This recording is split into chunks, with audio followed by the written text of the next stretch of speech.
big. That's right. Fail big. You only live once, so do what you feel passionate about. Take chances. Don't be afraid to fail. There's an old IQ test, was 9 dots, and you had to draw 5 lines with a pencil within these 9 dots without lifting the pencil. The only way to do it was to go outside the box. So don't be afraid to go outside the box.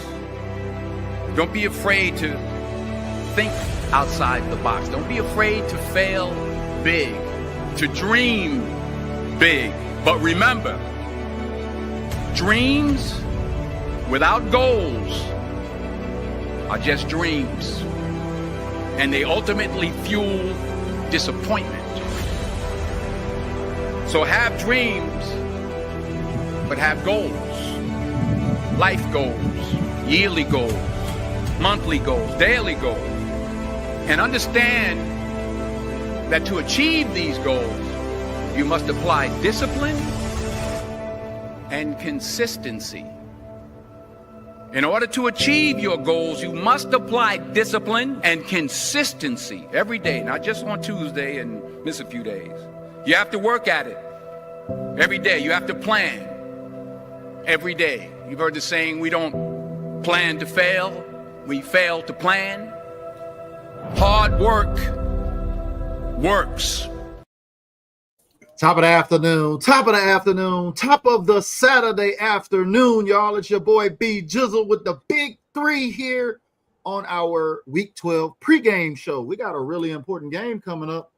And if you remember the first time we played the Eagles to kick off the season, somebody was getting spit on. And we got a little clip we're going to go to here. We're going to check out real quick. But let's get to the panel real quick. That's my guy, Bob, the Cannabis Cowboy up there in Colorado. Good? And that's my girl, Kelz, with the intels right there. How we doing today, Kelz? Pretty good. Cabin fever is, I don't like it. It's real. Yeah. Well, it was real when Jalen Carter spit on Dak Prescott, and he was asked recently in the media, what would it be like facing him again? So let's just listen in. Fast. What do you think Jalen Carter is going to be around for this game? What kind of impact do you think he has for that defense? A huge impact. Obviously, it starts right there with him in the middle. He's the main reason why they don't feel like they have to blitz. If they can get pressure with just 4 guys, hell of a player. We're fortunate in the first game to obviously not go against him, but I know he'll be ready to go and fired up for this one. So excited for it and fast. Excited for it. Oh, we got to see this Philadelphia Eagles team, Bob, with this defense and Jalen Carter. I mean, a lot of things have changed since the first game of the season. How are you feeling about Jalen Carter coming back to AT&T Stadium with this defense that seems to be carrying the bird brains? I don't know. This particular game, I think we're a lot more evenly matched up than we were the first time around. I don't really 100% count the defensive line in that yet, although we got much better on the defensive line. This is going to be the test of whether we're good in that position, because they're going to run, and we're going to have to worry about their quarterback running on us, which the reason why they won that game the first week was because of their quarterback, and we know this. So if we don't have somebody to be able to spy him or stop him, it might be a repeat of that. But I just think we have the weapons right now to stay in the game. And the defense, like we've been saying all year, if we just get good, if we just get average, which we are right now, we can still do some amazing things with the offense that we have, man. And I plan on seeing a pretty good game, if I'm being honest. I was probably freaked out about this when you asked about it in the beginning of the season, but right now I feel better about it. Yeah. Kelz, if Saquon Barkley wasn't so boring to watch on an interview, I probably would have clipped his interview, because he said he don't understand why the Jets traded Quentin Williams. Anyway, it sounds like he might be a little worried. I mean, is this new revamped defense going to try to hold this tandem between Saquon Barkley and Jalen Hurts at home? You think we can hold them under 100 yards on this newly revamped defense? Oh, yeah, because a lot of teams that they have matched up with after us has basically contained really the entire O-line. Yeah, Saquon's numbers are down this year. Yeah. Saquon's numbers are down. Definitely. In his first game, they had a total of 122 yards, right? 60 and 62, but they did have 3 touchdowns. So we're going to get more into that with the meat of it. But my girl Kelz with the intel, it was some things happening today. We had somebody get released today, Kelz. What's the intel on our guy, Kaiir Elam? Okay, so we knew that there was going to be some roster moves because they are going to keep Marshawn Nealon as an active 53-man Okay. spot. The thing is he's not going to be DE1. He will drop down to DE3. So you're going to have Donovan Ezaraku, and I'm having a major brain fart on the other defensive end. But anyway, so that's Sam Williams. There we go.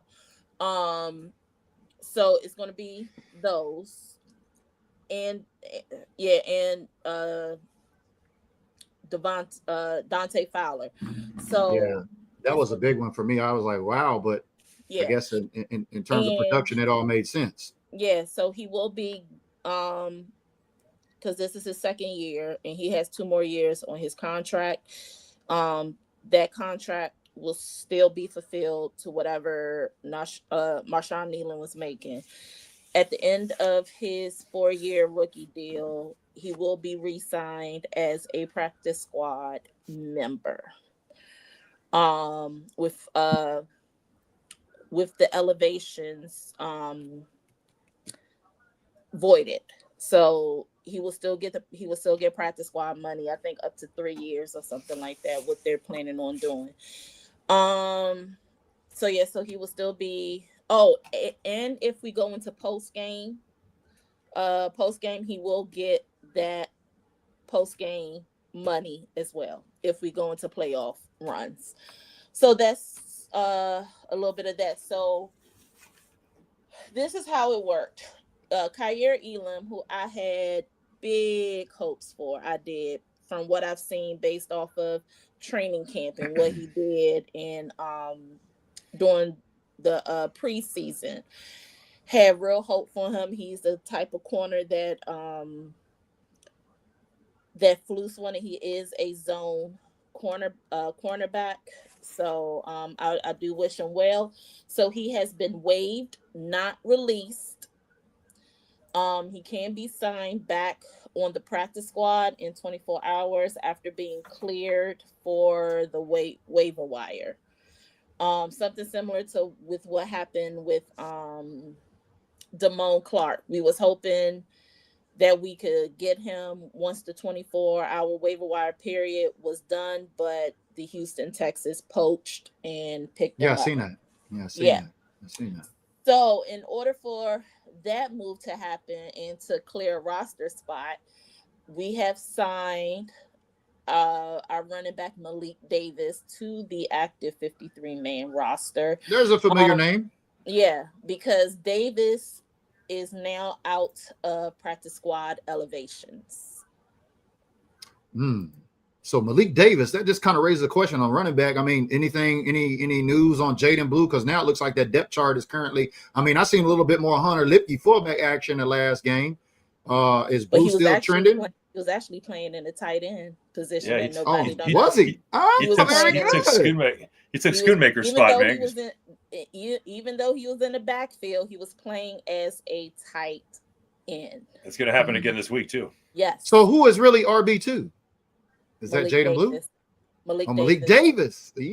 So this is kind of just business as usual for the Cowboys, because between the practice squad, the active roster, the inactive, and all of that other stuff, they like to play musical chairs. And like you said, he was released, not cut. He was released and can be re-signed on the practice squad in the next 24 hours. So make sure you know the difference between getting cut and released. That's Kelz with the intel on it right there. Waived and released. Waived or released there. Let me get it right. But thank you for explaining that to us, so that way everybody knows. If you got questions about injuries, lineups, or whatever for our game tomorrow, this is the pregame show. Make sure you get those questions in. Say hello. Let us know in the comments how you're doing today. We appreciate everybody tapping in. Bob, how's the weather down there in Colorado today, man? Oh, so funny you should ask.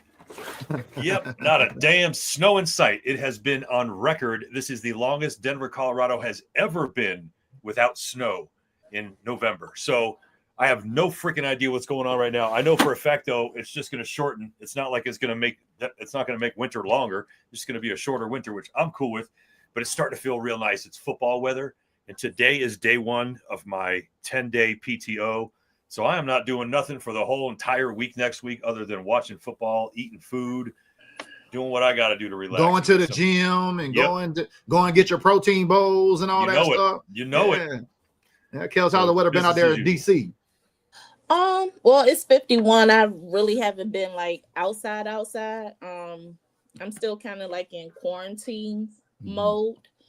From the little health issue that I had a few weeks ago. So I've been not going out that much. But I'm gonna be out for a little bit tomorrow, and then I'm coming straight back home. But it's 50. It was 51. I went out for a minute to take the dog out. So it's it's not it's not as breezy as it has been for the past week or so. So it's a nice 51 outside. Well, we had our head coach in the media yesterday, and he was asked about Saquon Barkley because, like we said, 122 yards between Barkley and Hurts in that first game and 3 rushing touchdowns. He was asked about facing him again coming up at home, and let's listen into what he had to say when it comes to video or statistics. Tommy Orr, DallasCowboys.com. Saquon hasn't had the numbers per se that he's had to this point last year, but what have you seen from him this year? How you kind of protect against maybe I have the numbers, but he's still a really good player. Yeah, you guys get caught up in the numbers way more than I do. I'm a video guy, man. I just turn on the film, and when I watch Saquon Barkley run, whether it goes for 1 yard or 30 yards, I'm holding on. I'm like, oh man, because he's just that talented. And so, again, they've had a lot of moving parts on their offensive line. That's part of it. But, look at what the guy did last year. He's just a fantastic football player, and we have to do a good job of owning the line of scrimmage and kind of, not giving him space to run. We did a great job of that last week, but can we do it again? Everything that we're talking about is the consistency. We know we have to stack wins. We know we have to play well. We understand that. But if we go and we play and we execute at the level we did last week, I think that will, lend well for us having a chance to win this game in the fourth quarter. Ooh, he says a key piece of information there. Winning in the fourth quarter. Kelz. I think there's some injuries on this offensive line for the Eagles. Isn't Lane Johnson? I've been hearing he's out this week, tomorrow versus the Cowboys. Yeah, Lane is out for 4 to 6 weeks. Sorry to hear that. Hold on, let me pull the practice. Yeah, that's big, right, Bob? Lane Johnson, that left tackle, being out for Jalen Hurts, especially now with Quinnen Williams. Also, Diggy Zua, Kenny Clark in the front. Them boys licking their chops, man. I think they're going to start getting to Saquon before he gets out of the backfield. And let me say, too, before we push any further, to me, coach press conferences are garbage, as are most player, because there's always a canned response. It's very rare that a coach is ever going to say anything bad about another player or another team. They're never going to say anything averse to anything. They're always going to follow a very smart script.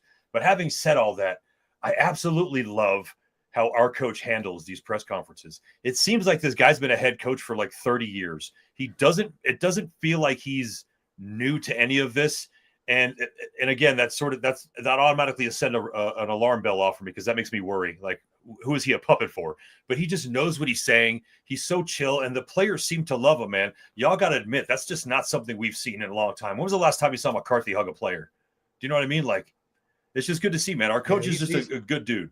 He's different. He's definitely different. But a lot of trends I've been seeing, a lot of comments, Kelz, and I want to throw this at you to see if your intel knows anything about this. But a lot of people are saying, well, they're media trained. Does the Cowboys have folks training players how to deal with media and things like that? Or is that just kind of a PR thing with players and their team? I don't think any intels on that? I don't think it's media trained. I just think it's just like me. You just know which people to pull. Does that make sense? Yeah. And like Eric said too, he's been around head coaches and his dad for years and years and years. So he does have a rapport for that specifically. But that, and again, he just hasn't been up front in a coach position. But like I was just saying, it's normally boring and canned answers, but I feel like at any given time he's going to say something smart ass, and that's what I kind of like about our coach. He has this look in his eye like he wants to tell you something funny, but he's got to be serious about it. Well, there was news that came out about GP and CD at the Red Rock Casino, and CD was yakking or something like that. Yep. And they kind of brushed it on to GP. Let's listen into what he had to say. Plus, any contract extension talks. Let's listen in. If the franchise tag comes in March, would you sign it right away or would you wait? Like I said, I can only really stay in contact with the guys. I kind of leave that type of stuff to my agent. But then you have to make a decision. If Yeah. the tag comes, would you do that or would you wait for negotiations? I'll have to wait and probably until that comes. So I can't really see in the future. So I have to wait till they get here. How difficult was it to stand there and watch a game start without you? I mean, they went 3 and out. It definitely wasn't nice. Me and CD definitely want to be out there. But I feel like I said, the defense and how we responded was kind of tremendous to really watch. He said he wanted him and CD to be out there. I don't know, Kelz, how true is that about CD yakking on the side of the Red Rock Casino? Because he said that's straight up disrespectful. He can hold his liquor. But the thing is, you really can't consume no alcohol, especially when you play. And if because they do test before they get on the plane, and they test before game time. So if there is any strains of substance abuse or alcohol in their system, then they're shut down for the entire game. The only thing that happened that I can only say is that they just missed curfew. Yeah, it just sounds like they may have missed curfew, overslept, missed the bus. Somebody tried to throw in, CD was jacking on the side of the Red Rock Casino, because I've been to Red Rock. It's a really nice casino way off the strip. And I was wondering, is that where the Cowboys stayed at? Was it the Red Rock? Because I was asking. I know you always know when they're at, where they're at in D.C. They normally have to stay within a 15-mile radius of the stadium where they play. Like when they come to DC, where they stay at, where they have been staying at for the past 3 to 4 years, is within the 15-mile radius, and it's easy to get to the hotel, from the airport to the hotel to the stadium back to the airport.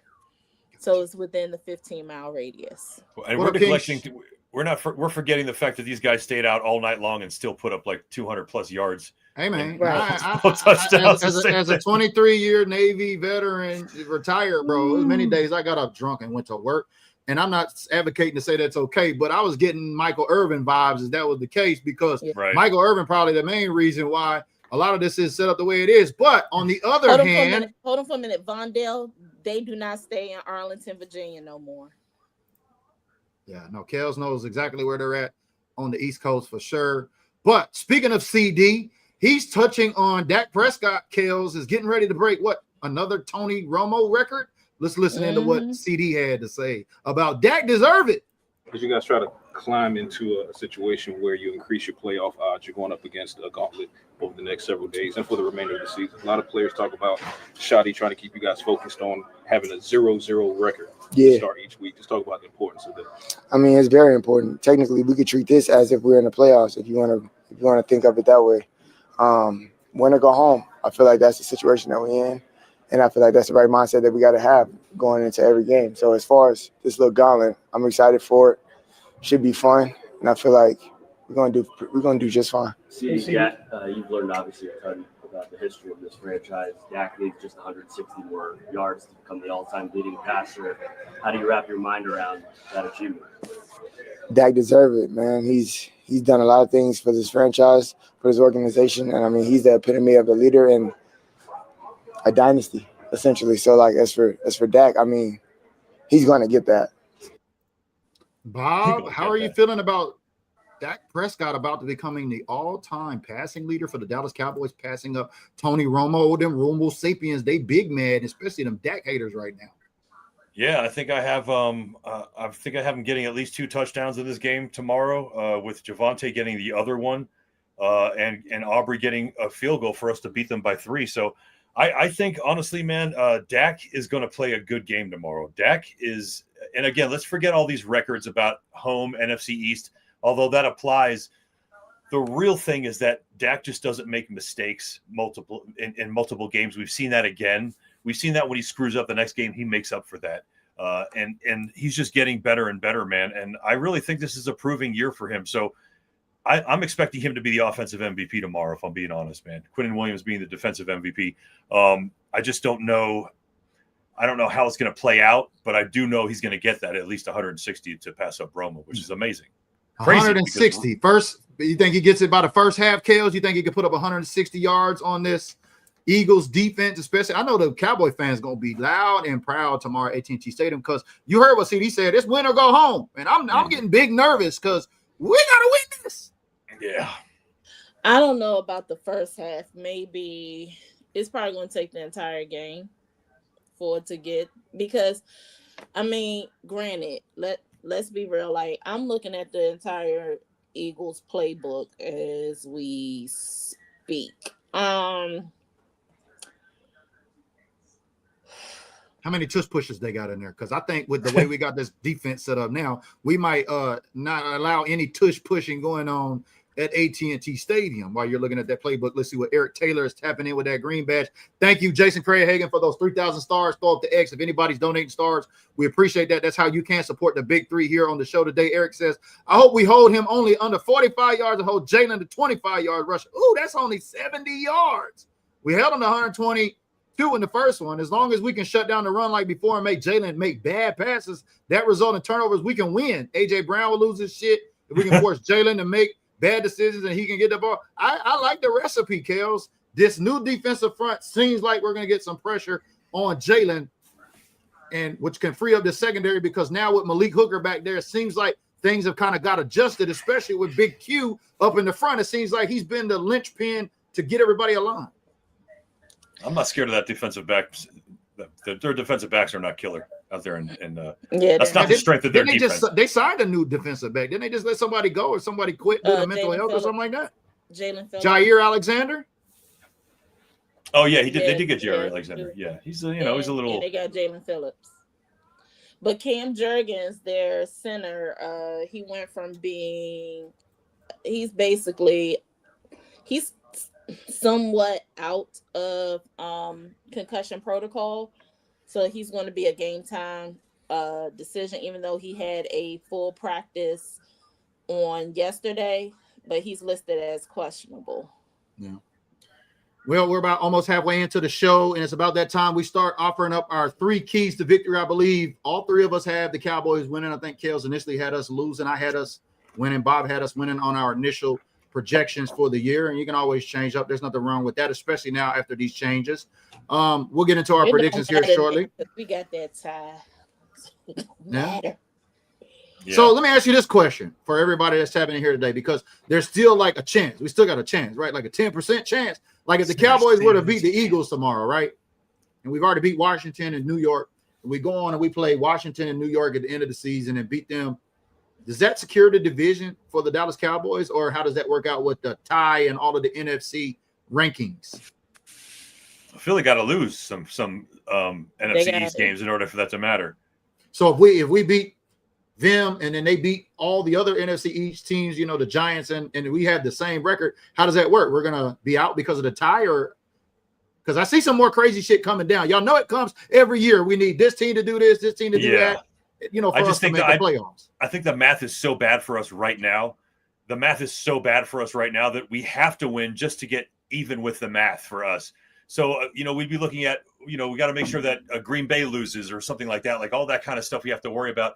That's really not in our reach right now until we start winning some games, because we're not even going to be in that conversation until we won at least 3 of those games. Okay. And it happens to be one of those games in the NFC East. So, yeah, we've got to win those 3 NFC East, and somewhere along the way, Philly's got to lose in NFC East, which I don't see that happening. I mean, I guess it could, but that's a tough thing. That's a tough thing for them because it's going to be either the Giants or Washington they got to lose to. Yeah, well, it's a crazy season. I mean, the Giants took the Packers to 20-27 game here. That's true. It's really a crazy week. I mean, Weird. The Houston Texans just beat Buffalo. I mean, it's been a wild season. Kelz, what you got? So this is what we need to happen. As far as it pertaining to what it's going to look like, we have to run the table. But right now for week 12, if the season was to end, we need the Steelers. That's what I'm saying. It's not all NFC East. We got a couple of AFC East things for us to do something, because a lot of it is going to be on strength and schedule, the strength of the schedule. So we need hold on, let me get it right. We need Pittsburgh over Chicago. We need the Vikings over Green Bay. We need LA over Tampa Bay. We need New York over the Lions. We need shit. We need and this is where it's going to fall down. This is where it's going to fall down. We need Tennessee over Seattle. Like that's going to happen. And we need Carolina over San Francisco. Well, like Sarah says, who cares about the math? Let's just win one week at a time. I'm right there too, but Sarah, we're statistically still not out. Yeah, no, you're right.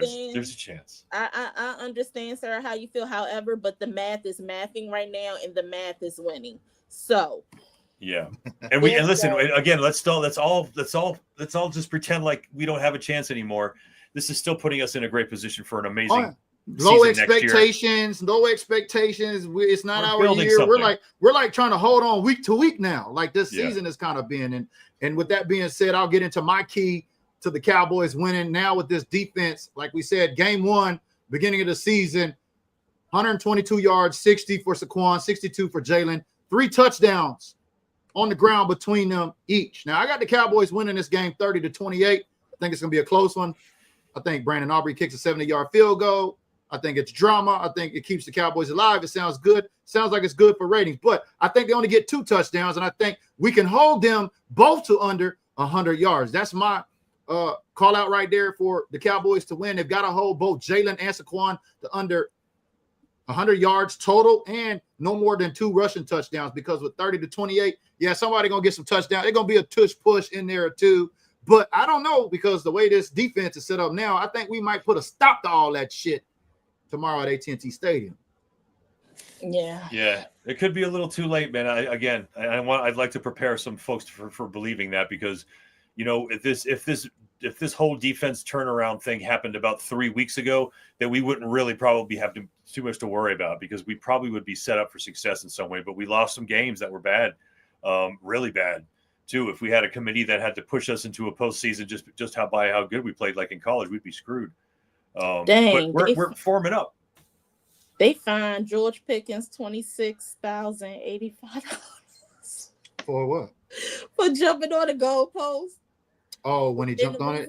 And the reason why is high because this is his his second unsportsmanlike. They need to do something with. Yeah, it's the no fun league, But I don't think GP's tripping, because I think old Jerry is gonna cover it, because if you haven't been paying attention, George Pickens, partner, with the Cowboys and the Billionaire Boys Club, owned by Pharrell Williams, got their product line hitting the pro shops tomorrow. He ain't tripping. This is why I think we keeping GP, because anytime you start inserting Cowboys into marketing plans with merchandise and things like that, I think they think that all the way through. But wanted to make that quick announcement, because that $25,000 that you talking about, Kelz, I think old Jerry probably gonna pay that. But that sounds like a typical no fun league. Yeah, let's just find the Cowboys.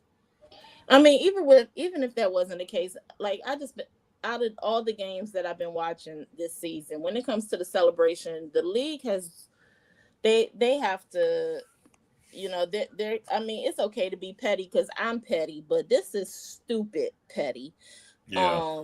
When it comes, when they celebrate and all that other. Because didn't a couple other players do that? Did they find those? I think I've seen that's been like 2 or 3 players have jumped on the goalpost recently. Mm-hmm. Yep. I wonder if they find those players. But anyway, if you're going to get fined, I think this will be the game to get fined because the kettle will be out. Oh, is that right? Maybe a little Javante in the kettle, Bob? Yeah. Because that's considered excessive whatever it's called, because they're using a prop, and whatever that fine is, it goes to the Salvation Army. So this will be the game to rack up on fines. But the referee for this game will be Bill Vinovich. Yeah, Vinovich. Yeah, there we go. And I'm gonna call this game. This is the welcome to the Rude to the Bruz game, because you have our defensive end Donovan Ezaraku, who's a member of Omega Psi Phi Fraternity Incorporated. He is going to knock Jalen Hurts, who is also a member of Omega Psi Phi Fraternity Incorporated, head off his swivel. So yeah, that's the name of the game. And speaking of, when Jalen Pickens was talking about his agent and everything, y'all thought Dave Mulligetta is something. Mm-hmm. Quinion Williams' agent is the one. Jerry don't want that smoke. He is signed with Clutch. And so there's another agent for a Cowboy that's worse than David Mulligetta. Is that what you're saying, Kelz? Yes, it is. Oh man, Jerry got that work cut out for him this offseason. He is signed to Clutch, and his agent is none other than Nicole Lynn, who happens to be the same agent as Jalen Hurts. Oh, Jerry don't want that smoke. Oh, plots getting kind of thick over here, Bob, with the contracts and all that going on. I mean, I'm surprised. Yep. I know your brother's a big Steelers fan, and he had a lot to say. What's he currently saying now about George Pickens? Eric B. Charlotte Jones is not the CEO of Salvation Army. I don't know where you get that. No, she's the CEO and brand officer for the Cowboys that partners with the Salvation Army. She's the one that sets all that up. But Bob, what's your brother saying right about now about that Steelers trade with Pickens coming? Because I've been waiting. A lot of folks been saying he's gonna crash out. He's gonna crash out. He's gonna crash out. It's funny. I didn't get to ask him that yesterday. He just him and Bo Scaife of the Tennessee Titans just opened All Pro Cannabis down here in Denver, and I went the opening. I went to the opening yesterday. I didn't get a chance to talk to him about that. I did get to talk to Bo Scaife, who was at UT during the time I was in Austin. But my brother said the last time he's going to do that for you. He's going to give you some good plays, but eventually he's going to crash out. Eventually he's going to cost you a lot of money. And I'm thinking, he might just cost himself a little bit of money. But if he gets a fine and we still get a 167-yard 2-game touchdown game out of him every time, I'm cool with that. But here's the thing: what a lot of people don't know. He is now with an organization that loves him. Right. And he needed a first start. And there's nothing against Pittsburgh. I don't know what's going on in Pittsburgh, but he was in a system that wasn't serviceable to him. Yeah. So, and he obviously clearly wasn't happy, and you don't have to say anything. You can look at a person's behavior. You can clearly tell his behavior is night and day from Pittsburgh to Dallas. Yeah.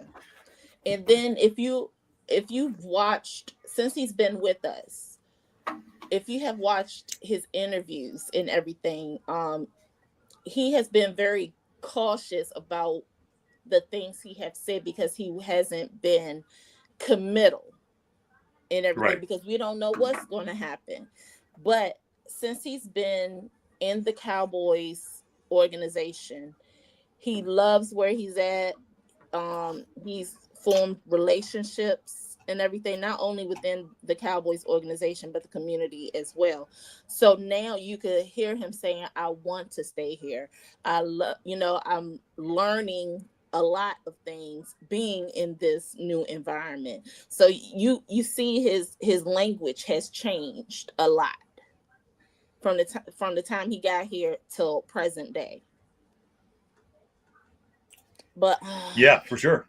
But he's also one of those guys like Des Bryant who is very boisterous on the field. He doesn't seem to be that way off the field, if I'm being honest. But when he's on the field, he's motivated. He's a little nutty. He's a little wacky, and he kind of brings that playmaker vibe, bro. That's what I get, like that. The vibe, and not only that, the energy of fun and happy. You know, we haven't seen him on a bad day yet, which I think will really tell the whole story. But on his good days, he's amazing, man. And again, to see Shoddy be able to walk up and like hug them both after the scores and stuff like that, knowing that everybody knew that they were not started that day, it just kind of shows that that sort of appreciation they have for each other. And like Kelz said, she's right.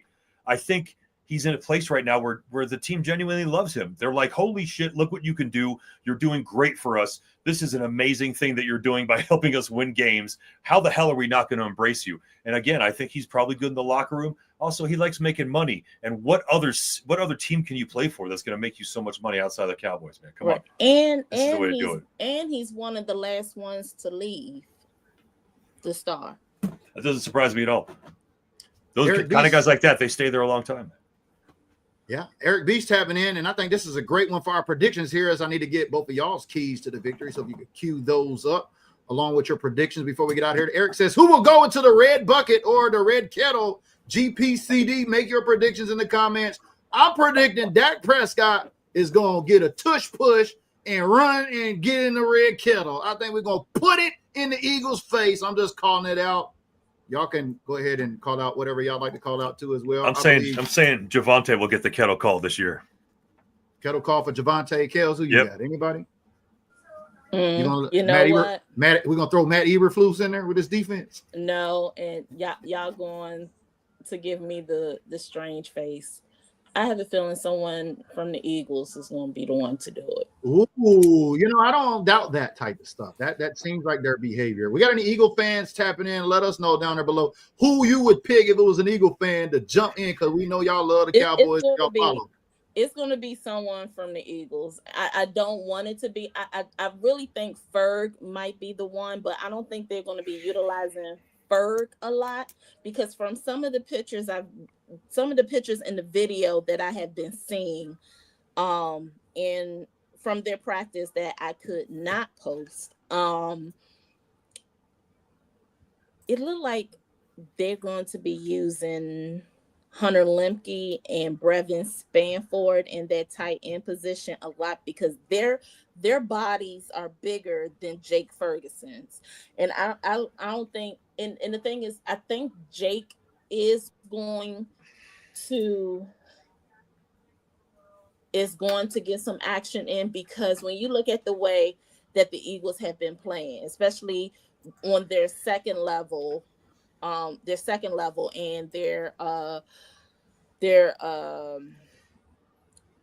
DBs, the middle has been wide open a lot.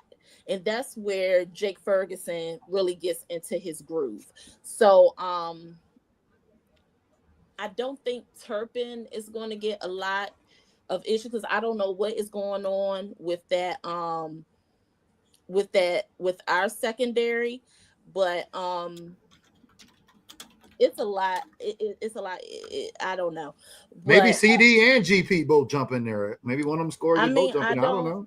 Yeah, I mean, I could see it, but I have a feeling that it's going to be someone from the Eagles that's going to do it.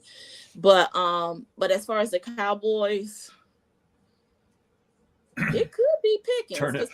It could be Pickens. Now that you say it, now I'm thinking about it, man. Which Eagle? Let us know down in the comments below as we get to these. It's gonna get stuck in my head. Thanks a lot, now, Kelz. But let's get to these keys to victory. My key to victory was, can we hold? Yes, my call out is we're gonna hold both Saquon and Jalen combined under 50 rushing yards at only 2 touchdowns last game. First game of the season, they had 122 yards and 3 tutties. Bob, what's your key to the Cowboys' victory tomorrow? Honestly, again, I'm going to say it. I've been saying it for many games, man. The key is number 4 right here. Hey, Prescott, man. Prescott's going to be the guy to do what needs to happen tomorrow. Obviously, if Pickens and CD does well, that also means that Dak did well. If it turns out by some stretch of the imagination, Javonte gets 170 yards tomorrow, then we can say he took that game over. But otherwise, the offense is going to be led by none other than our man, Dak Prescott. And I think he's going to be the one to, at the very least, orchestrate how this win is going to happen. And Aubrey's going to come in and seal it for us with a kick. Man, imagine that. Dak leading this team to beat the Super Bowl defending champs. I just want to know, I wonder what media is going to have to say the day after, because, you know, they always say we only beat up on teams that's sorry. We don't beat nobody with no significance. And like, I what? hate Well, that. if we Yeah, beat, I if we do beat, too, but if you know we, how it goes. But the if thing we is, beat Philly tomorrow, then we would have beat a team that was sorry. So, but you the know, it thing still is- stands. But here's the thing. It's always when it's us. If let's say if somebody else played the Raiders, it will be nothing to say. Okay. Yeah. But we play the Raiders. We Right. beat the Raiders. Oh, y'all lost to It's just the y'all Raiders. won to a It's to the a lowly team that- Raiders, 2 and It 7. doesn't matter. Yeah. Nobody can control who's on our schedule and who we play and how. But they expect us to win and lose at the same time somehow. Right. Is really what it is. I mean, pick one. Pick a struggle. Right. Pick a struggle. Right. That's my whole thing. They move Vondale the brings goalposts up, no matter what. But Vondale bringing up some good context, Kelz, when you get a chance. This is what I hope, because from what I've been seeing, this will be the game that I will move Steele to a 2 and put Nate Thomas in as the right tackle. That's just me.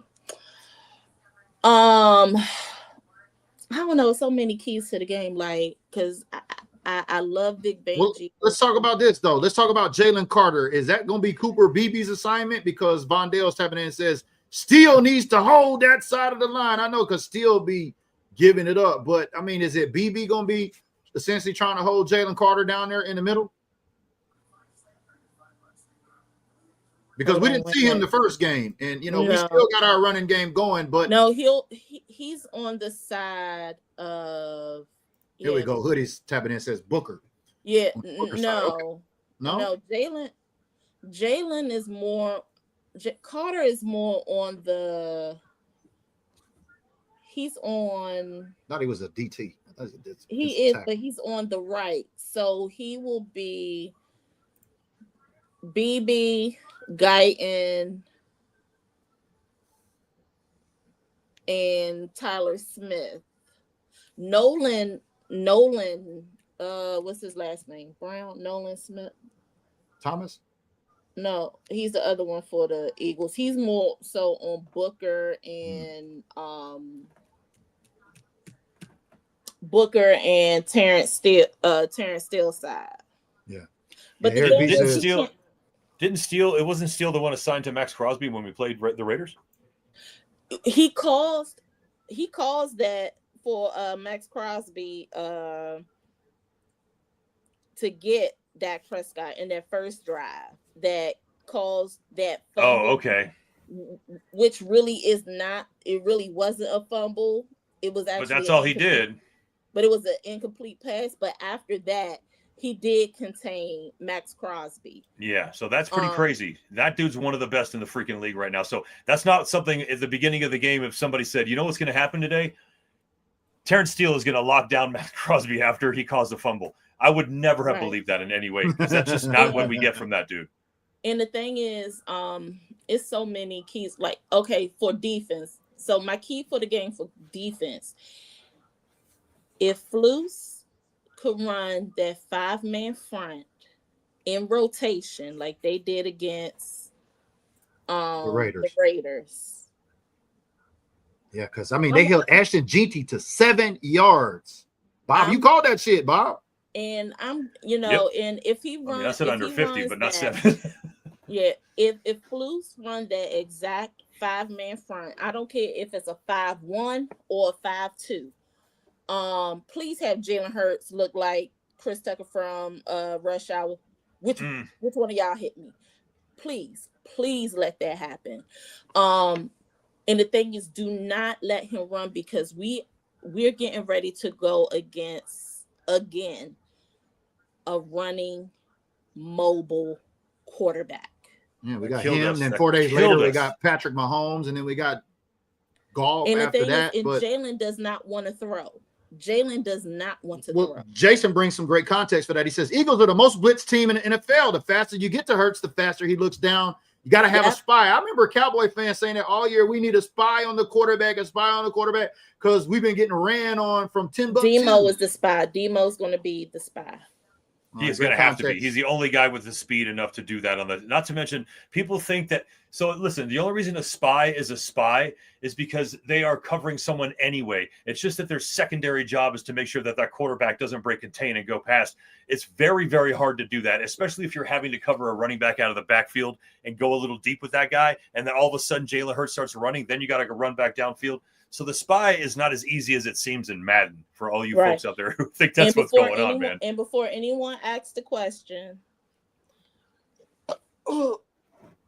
excuse me, Debo and Revel is going to be on the same snap and pitch count that they were on Monday. Speaking of Revel, I mean, how did you see from Revel's first game? I'm hearing a lot of great things, but I want to hear from your insight. What did you see from Revel that stood out, and is that going to help us, especially against A.J. Brown and Devontae Smith? I love it. Keep Bland in his, it doesn't say keep everybody in their natural position. Please have Bland in the slot. That is his natural position. Yes. Thank you for moving Kenny Clark to his actual position, his natural position, which is he's a 3, a 5, and a 0 tech. He is not a 1 tech. I don't know why Green Bay had him in a 1 tech, but he is actually a 3 tech, a 5 tech, and a 0 tech. Damn, Cowboys are putting people where they actually belong. That's some new shit going on here. Quinion Williams is a natural 1 tech. Bob, how's that make you feel? The Cowboys trying to put X's with X's and O's with O's now. You know, I was talking to Eric B earlier today, and we did a little bit of that matchup thing. Ironically, Quinton Williams is the exact same height as me and exactly 100 pounds heavier. Wow. That's a freaking massive dude, man. So we were doing that. We were kind of saying, all right, let's match up Jalen Hurts versus the Dallas Cowboys defense. Let's match up our defense or their defense versus it. Really, honestly, it felt like everything was much more of an even matchup than anything. I don't think they're any more dominant in one side than we are. This is really going to be one of the bigger games of the year, I think. It's got a little bit more of a weight to them than it does to us, but we've got to win this regardless, just like we have to win every other game. So the fact that these other kids are coming in off the bench after an injury, trying to prove themselves again, this is just the right time for all of this to happen, man. Yeah, we would have liked to have won 3 weeks ago, so we didn't have to have such urgency now. But for having what we're doing right now, for having what we have, it's pretty amazing. And we've got a decent depth chart now, so we can go somewhere if things start going our way. But again, next year it has to be the focus, not this year. I want to keep saying that. and I think another key is like just listening to the two of you just now. We have to be out physical, you know, with this team. But I'm getting ready to do some adding. So give me a quick second, real quick. And while Kelz is adding Bob's, I know you got your predictions. I'm gonna need y'all's predictions for score predictions. So if you want to put your score predictions, you can down there below. We'll be live here tomorrow after the game to come back and check out who had the close. I think last week I said 33-17, and I was cheesing when they got that safety and went to 33, and we was at 16 because it was a 33-16 game. But this week, I got the Cowboys 30-28. It's going to be a nail-biter, going to be a close one, but I think Brandon Aubrey breaks that record, 70 yards of Cameron Dickers or whatever that kid's name, whoever it is, that, you know, is pretty good too. I think Brandon Aubrey gets it for the dub. Bob, what's your prediction? I got 24-21. That's what I have. Yeah, 24-21. That's obviously going to be the Aubrey kick. I don't care if it's from 70 or 7, as long as it happens. And my improbable probability is that Quinton Williams will get 3 sacks. So let's see what happens. You know, that's a little bit of a crazy thing. I've said crazier things before. I also, like I said, guessed that we were going to hold Ashton Genty to under 50 yards. And like you said, somehow he only got 7, which is absolutely insane. That's crazy. But they bro. also... Like you cursed both my fantasy football leagues. I mean, I had Ashton Genty in both of them. Now, when you said that, I'm like, please I wanted it to come true, but then I didn't. So I Right. was kind of torn. But look, and every running back had gash dust up to that point, so you had a fair assessment of what was going to happen. and you got Javonte jumping into Kettle. Kelz said an Eagles player jumping into Kettle. She said 24-21. Kelz, what's that math over there you're working on? I'm getting ready to tell you what our defense is looking like. Okay. You got We questions? have- Okay. Hold on, wait a minute. Hold on. If you got questions, throw them up in the comments below. If you're just tapping in, it's the Big 3 pregame show for the Cowboys Eagles tomorrow, NFC East matchup. So far, keys to winning is holding Jalen and Saquon under 100 yards and 2 touchdowns. Bob says he believes Dak is going to command the offense and lead this team to a win. He believes that's going to be the key to the game is Dak's leadership, like versus the Eagles. And Kelz, your key was. Y'all ready for? Just to recap here. Run the 5-man front. 5-man front. Got you. On defense, we have, of course, keep the penalties like you did on Monday. We had 6 penalties. Yeah. That's below our average of 8 now. So we're trending right. We're trending right there. You have to be out physical with them, and of course, like what my tagline is, do it for Marshawn. But y'all ready for this? Yeah. Go on, spill the tea, girl. When you look at our defense for defensive ends, and I did not add the linebackers, but I did add one because he's spying, and I'm looking at the 5-man front rotational piece for Demo as the only linebacker, along with every DT and DE that we have.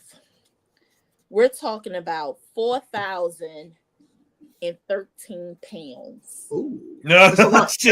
That's a lot of beef. That's a lot of USDA up in the fridge on that front 7. That's crazy. And mind you, the only linebacker that I added was Logan. Okay, hello. And the only linebacker that I should have added Logan Wilson because isn't he the green dot now? Was he the green dot last game? So hold on. Wow, look at that. They benched him in Cincinnati. He comes over here and gets the green dot out the gate. But the thing is, a lot of people don't know why he was benched. That's what right. I'm saying. Well, I'm just saying on the surface. Obviously, there's the Cowboys winning, got him for a reason. And I mean, it worked well in the first game. I'm hoping that's going to continue because that's been a problem, stacking dubs and stacking consistency in Dallas. All right, let me add Logan Wilson. So now it's 4,258 pounds. Man, if they can't stop Saquon and Jalen, Bob, I'm hoping some of that rubs off from the Raiders game, from stopping Ashton Jeanty. Can you imagine what folks are going to say if we hold them under 100 yards and no touchdowns? I mean, y'all got a low-scoring game, 24-21. Somebody got to get them touchdowns. What I'm hoping for is that somehow, some way, we frustrate the hell out of Devontae and AJ. Like that needs to be sort of like goal number 1. They're not really doing very well. They're not connecting very well. It has everything to do with Jalen Hurts not being an extremely accurate passer. He's got a monster deep ball, but everything else sort of is a little tricky because, like you said, it does feel like he doesn't want to throw it. He wants to run it every friggin' time, and he's so good at that. But there's a way to get that guy off kilter and get him to make, like someone said before, make some bad decisions. And that's getting him pressure, because if we pressure him, the big thing is we don't want him going up the middle when he's running. When he runs outside, we can contain him a little bit. And that means getting pressure from the middle in order to force him outside and hopefully get our linebackers to hold him back. But really, that's the only way we're going to be able to do it, because if our middle linebackers are out of position and we're not getting any pressure over the middle, he is just going to run up the middle, get the first down and slide and kill us every time. Because no matter what, that tush push is legal and they're going to get it. I am 100% convinced that most of their victories are because that play is actually able to go. Even though it's a false start, it's all kinds of weird shit. Have you noticed they have been doing the tush push? They're no longer on 3-1. They've been doing it like on 4-1 and 4-2. Yeah. And because their offense is, trash. their offense is I don't know what it is right now. Well, What? let's hear from their leader because he was asked about facing the Cowboys and the differences in those teams. And Jalen Hurts, man, it's something about that long, awkward pause. Listen up. And this is you played the Cowboys a long time ago. How are you? Is this team different from that game to open the season, and how are they different? I mean, obviously the acquisitions that they've had and they've made, they've always been a really good team, very competitive team, and as a team, I think they've taken a step forward. They've got some great talent on both sides of the ball. They got great playmakers, great challenge for us. So you got to be ready to go out there and play a good game. How about your team? How are you guys different from September 4th or whatever? I mean, we won then, we win now. So from a macro perspective, I mean, what else? Doesn't sound too confident there, Kelz. What kind of vibe are you getting from our guy Jalen Hurts there? I have a thing for the Bruz. I have a weakness for the Bruz. He is, like I said, he's a member of Omega Psi Phi, but that weakness is going to be null and void for 4 hours on tomorrow. Thank you. I could go back to loving the Bruz after the game is over with. Yeah. But I mean, granted, Howie Roseman, like I said, I don't care what the team is. I give props where props is due. Howie Roseman has been killing it when it comes to free agency trades and all that other fun stuff, even with the draft. Ski mask Howie. And granted, it's going to come to a point where he will be in cap space hell in the next 2 to 3 years. Yep. Yeah, the next 2 to 3 years. Poor little bird as brains. Much as he did to get Jair Alexander and Jalen Phillips, I think that pause is for that. Even though we did something in the trade, we really needed something on offense. That's what I'm getting out of it, because they don't have no help in offense. And when it comes to Kevin Petula, and this is not a dig to him, I think that this position, he's not ready for this position.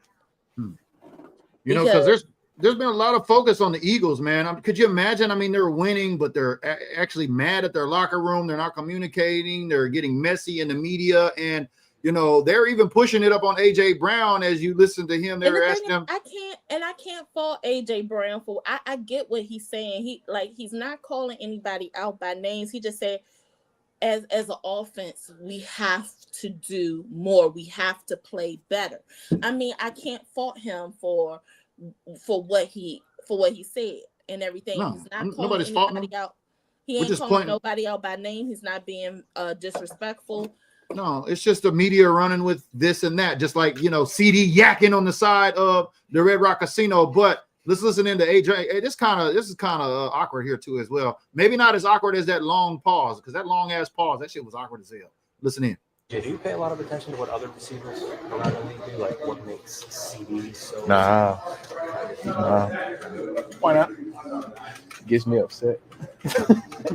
So I stay away from it. No, but I mean, it's a time and place for it. I think right now, I'm just trying to stay focused. I just mean more from like a skill set perspective. Oh, nah. The only person I'm really watching is Julio Jones. So.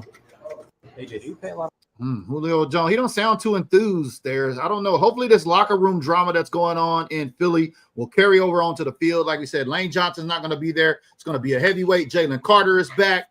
We got a new revamped defense. Our 3 keys to the game have been shared here. I think we got all of our predictions in. Make sure you put your predictions in the comments below. I need Shotty to figure out that Vic Fangio cover 6, because I know he's going to be running that cover 6.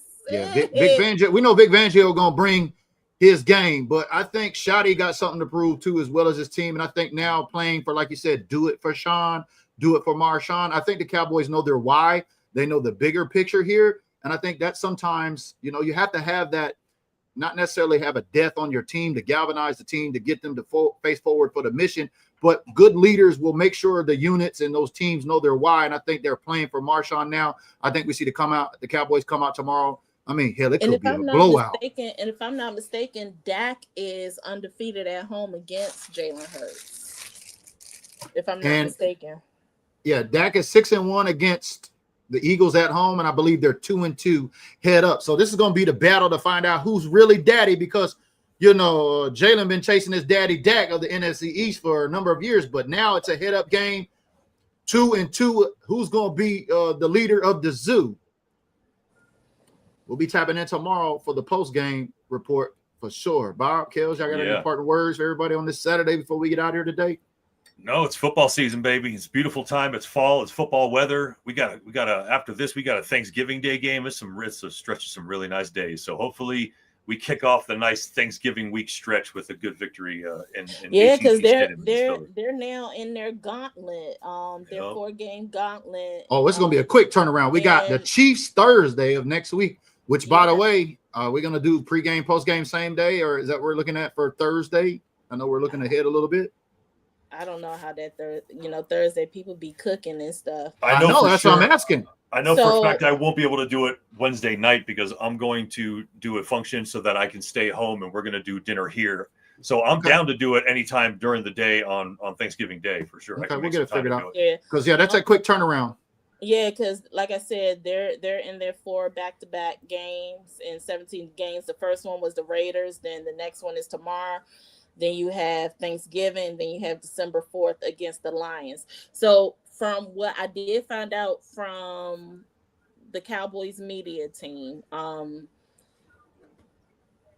the practice reports will be out Tuesday instead of Wednesday. Right, because it's a short week.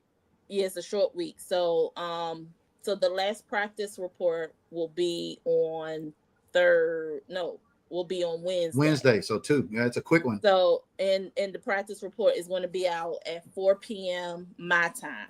Imagine that. We could knock off the Super Bowl defending champs and knock off Patty Mahomes on less than 4 in a 4-day span. Bob, what would the media world have to say about our team come this time next weekend?